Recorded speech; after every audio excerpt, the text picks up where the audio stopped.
Bueno, buenos días. Acá le vamos a explicar el trabajo práctico, una guía para lo que es el trabajo práctico de determinación de funciones termodinámicas de estado mediante el estudio de pilas de plomo-zinc. Los objetivos y los temas necesarios para poder realizar este práctico en modo distancia, como vamos a hacer a lo largo de estos días, es primero tener en cuenta lo que son el objetivo de este práctico, que es la determinación del coeficiente de temperatura, derivada de con respecto a la temperatura a presión constante, de una pila para el cálculo de funciones termodinámicas de estado. Discutir comparativamente las diferencias y similitudes entre procesos reversibles e irreversibles. Los temas necesarios a saber, digamos que ya los hayan visto en lo que es el curso básico de química general, es primer y segundo principio de la termodinámica.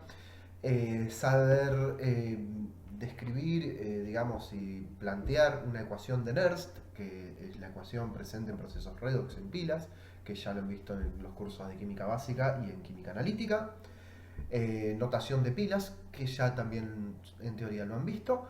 Y del curso de estadística tener en cuenta la temática de regresión lineal, que también la hemos practicado en el práctico de planillas de cálculo 1. Ahora bien, centrándonos en lo que es el trabajo práctico, se desean calcular los parámetros termodinámicos asociados a una reacción química. Esta reacción es la que involucra al sulfato de plomo sólido en reacción con el zinc amalgamado, este símbolo de paréntesis que significa que forma parte de una amalgama, para dar como producto sulfato de zinc acuoso más un plomo que también es amalgamado. Ahora bien, ¿qué estrategia puedo utilizar yo para, que pueden usar ustedes, para estudiar los parámetros termodinámicos de esta reacción? Como dice aquí, el desafío es obtener un método práctico en el laboratorio. Como podemos ver en esta reacción, si observan bien, el plomo pasa de un estado más 2, de oxidación más 2, a un estado de oxidación 0, formando parte de la amalgama, y el zinc ocurre un proceso opuesto, en el cual tenemos zinc 0, formando parte de una amalgama, para dar el zinc más 2, que forma parte del sulfato de zinc. Ahora bien, la estrategia es el armado de una pila. Como vemos aquí, esta es la notación UPAC, en la cual tenemos una pila en la cual no presenta junta líquida. Bien, no sé si, bueno, si recordarán, una pila, generalmente cuando están en contacto, se genera una diferencia de potencial, si hay contacto líquido entre las pilas, se genera una diferencia de potencial opuesta a la diferencia de potencial de la reacción, que es el potencial de junta líquida, y la cual eso se generaba por exceso de alguno de los iones en cada uno de los electrones, y eso se podía remediar utilizando un puente salino.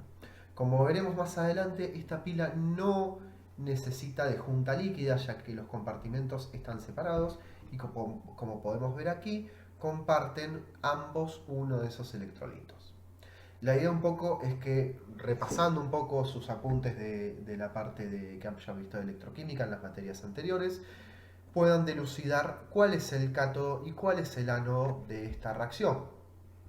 Ahora bien, bueno, aquí les presentamos esa pregunta y nosotros tenemos algunas pistas. En el cátodo siempre tenemos para una pila de tipo galvánica, una celda galvánica como es la que estamos usando en este práctico, tenemos que en el cátodo ocurre la reducción, como observamos aquí, y en el ánodo ocurre la oxidación, en este caso la oxidación del zinc.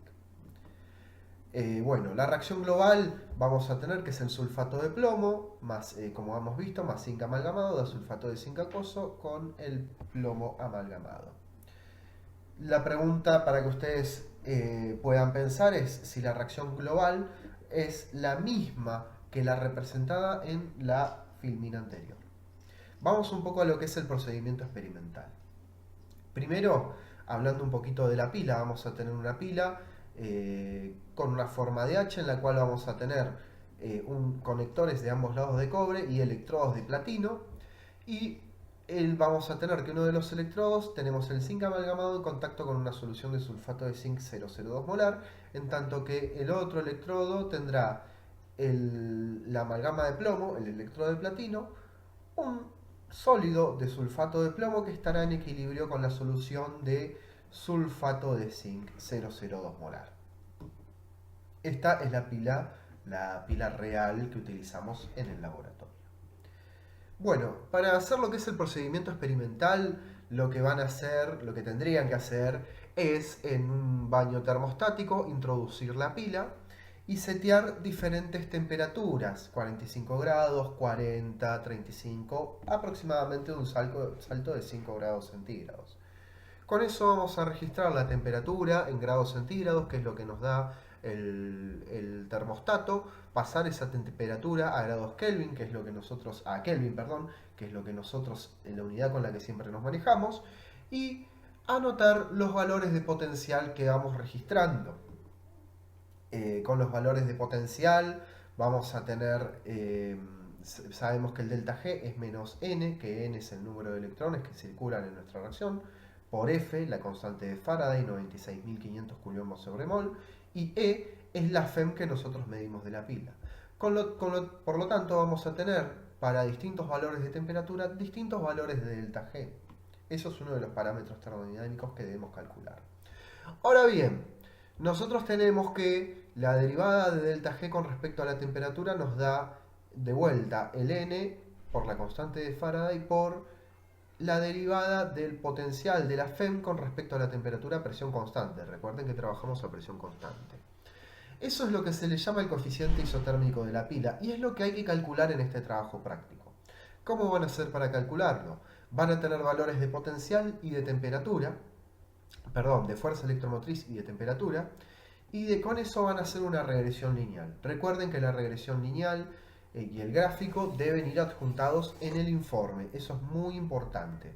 Y junto con ese valor de regresión lineal debe ir adjuntado también el valor del R cuadrado para ver si el ajuste es correcto. De esa regresión, de la pendiente, van a obtener lo que es el coeficiente isotérmico de la temperatura, es decir, la derivada de con respecto a la temperatura a presión constante. ¿Por qué mostramos esta ecuación? Vamos a verlo en lo que sigue.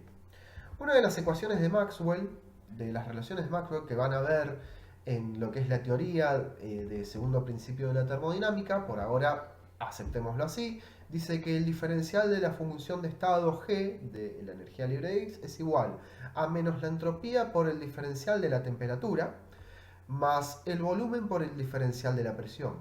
Si yo utilizo esto como valores de delta y lo derivo con respecto a la temperatura a presión constante, pueden comprobarlo si quieren, nos va a quedar que eso es igual al menos delta de entropía. ¿Qué estoy queriendo decir con esto? Que yo puedo usar esta ecuación que tenemos acá arriba y expresarlo como el menos delta S y obtener con el coeficiente isotérmico de temperatura el valor de la entropía del sistema para nuestra reacción química. Por último, si recordamos que delta G es igual a delta H menos T por delta S, podemos despejar sabiendo la expresión de delta G y sabiendo la expresión de delta S, el valor de delta H que nos queda como N, que es el número de electrones que circulan, por la constante de Faraday, paréntesis, por la FEM, menos la temperatura por el coeficiente isotérmico de la pila. Esto quiere decir que a través de cálculos sencillos, de medidas experimentales sencillas, podemos obtener distintos valores termodinámicos de importancia para una reacción química. Ahora bien, por último, ¿con qué instrumento vamos a medir? O sea, todavía no hemos hablado un poco de en qué condiciones vamos a medir, qué pila vamos a utilizar, pero no hemos hablado del instrumento. El instrumento es un multímetro. El multímetro significa que es un aparato que tiene para medir varias opciones de medidas eléctricas, ya sea fuerza electromotriz, potencial, resistencia. Puntualmente lo que vamos a hacer es medir la FEM, es de medir el voltaje. Pero hay una cuestión con el voltaje cuando usamos lo que generalmente se llama medidor de voltaje o potenciómetro. Esta E que tenemos acá es la fuerza electromotriz de la pila, ¿bien? Representa nuestra pila. Pero las pilas que solemos usar aquí en fisicoquímica suelen ser pilas de alta resistencia interna. Con lo cual vamos a tener un voltaje importante debido a la resistencia interna de la pila. Conectado en serie a la pila vamos a tener el voltímetro, es decir, en nuestro caso el multímetro. Por el circuito que armamos, que observamos aquí experimentalmente y aquí lo que es el diagrama, va a circular una determinada corriente. Nosotros lo que queremos es que lo que midamos aquí en el voltímetro sea igual a lo que suceda en la pila. ¿Eso cómo se puede expresar? Nosotros podemos decir que la FEM de esta pila es igual a la corriente que circula por el circuito por la resistencia interna de la pila, más la corriente que circula, la misma corriente que circula por el circuito, por la resistencia de nuestro voltímetro. Si lo expresamos detenidamente, podemos ver que el voltaje, la caída de voltaje alrededor de la pila es la corriente por la resistencia interna de la pila, y llamamos a IRB como B, directamente el voltaje que mide nuestro multímetro. Ahora bien, si hacemos algún manejo matemático, pueden comprobarlo si quieren. Nosotros hacemos la relación entre la FEM de la pila dividido el voltaje que mide el multímetro es igual a la resistencia corriente por resistencia interna de la pila más la corriente por la resistencia del voltímetro más 1. Nosotros queremos, como les dije previamente, que lo que midamos aquí sea igual a lo que pasa en la pila. Con lo cual queremos que esta relación sea igual a 1. La estrategia es utilizar un voltímetro o un multímetro que tenga una alta resistencia, es decir, lo que le llaman un voltímetro de alta impedancia. En este caso, este multímetro tiene esa capacidad, tiene alta impedancia, es decir, una resistencia muy alta, con lo cual esa resistencia es mucho mayor que la resistencia de la pila y nos hace que esta relación sea igual a 1, dando por lo tanto que el potencial de la pila sea igual al leído por el voltímetro. Bueno, tienen que hacer el informe, como tienen descrito en la guía de TP, del TP de plomo zinc. Tienen que presentar el gráfico, como les dije previamente, de la regresión lineal y en una tabla presentar los valores de temperatura, FEM, delta G, delta H y delta S.